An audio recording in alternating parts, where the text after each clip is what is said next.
Welcome to This Week in the NFL Week 11 edition. Get ready for some overcooked Thanksgiving dinner. In light of a recent holiday coming up in a couple days, I've decided to give each NFL team something to feast on and something to be thankful for.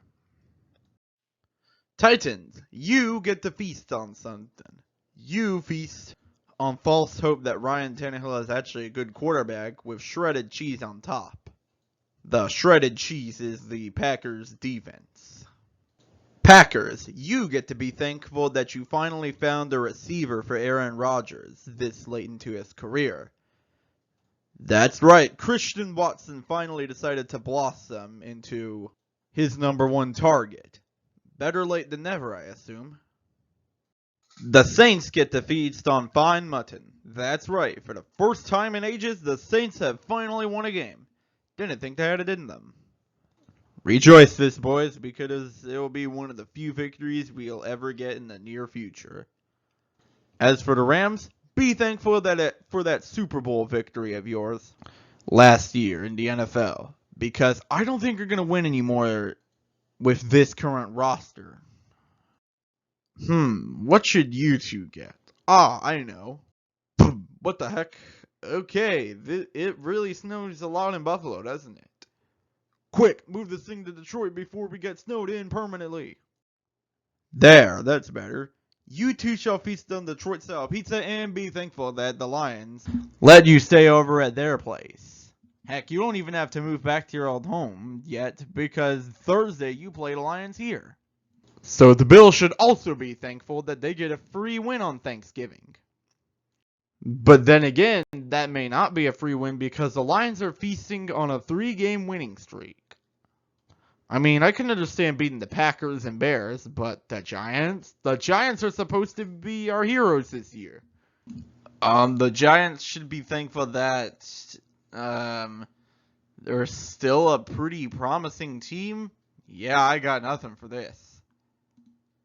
The Bengals, on the other hand, you will be feasting on a free win. It's the Steelers, though, so don't get your hopes up too much. As for the Steelers, just be thankful that Matt Canada's getting fired this year. The Ravens defense shall feast on the Baker Mayfield, that is, making him having a ratio of 3 points scored to 2 interceptions. Yikes. Just be thankful, Panthers, that you're getting a new QB from this pretty stacked draft class. Falcons, you get a feast of bear meat, or rather, Bears defense meat. As for the Bears, be thankful that you have your future answer at QB. Falcons going to the Super Bowl, baby! Woo! Get out. Alright, Vikings, I know you're not going to like this, but I'll let you feast on some overrated garbage they're leading. What the heck? What is happening?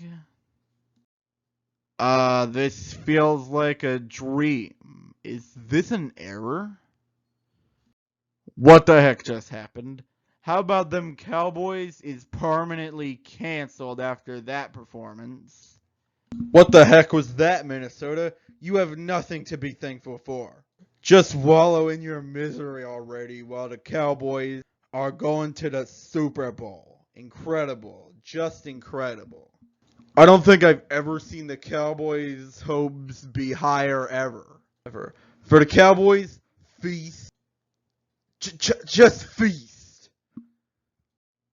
Moving on from that distasteful performance from the Vikings, we get a more predictable result where Mr. Overrated Matt Ryan gets handed another L for his feast.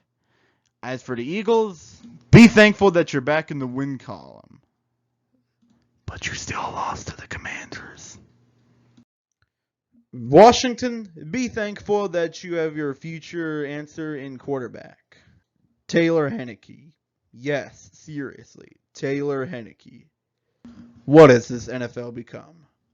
As for the Texans, here's an interesting question to feast on. Will your future quarterback come from The school in Columbus, Ohio, or the school in Tuscaloosa, Alabama? Well, Las Vegas, feast on this meaningless victory. And both of you should be thankful that your coaches are going to get fired sooner or later. Meanwhile, both of you should be feasting on this boring defensive game. I think I may be going to sleep if one of you don't do anything soon. Oh my gosh, Marcus Jones just took that punt to the house. Well, Patriots, be thankful that you are no longer last in the division. For the Chiefs, feast on Travis Kelce's 3 receiving touchdowns as you eke out a win in Los Angeles. For the Chargers, oh Lord, I'm not sure if there can be anything that you can say you're thankful for about this team. At least you went toe-to-toe with the Chiefs in an exciting game. I know this is technically the wrong order, but whatever. It's in Mexico and I'm lazy, so I don't even care. For the Niners, feast on literal carrion. Not even a Cardinal, just literal carrion. It's unsatisfying, and you wish you did this against a better team. For the Cardinals, just be glad that basketball season's here. Due to the fact that we're not tanking this year, since we gave our first round draft pick this year to the Eagles, I am glad that we are no longer last in the division. Although we're probably going to have to find someone now or be irrelevant for the next 5 years.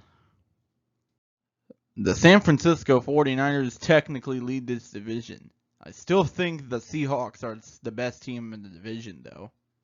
Especially since the Cardinals and Rams had a huge falling off. Well, clearly the Vikings had a false negative when testing for the false hope epidemic, because what the heck was that against the Cowboys? Also, the Lions are on a 3-game winning streak now. I still think they'll miss out on the playoffs, but this is an incredible development.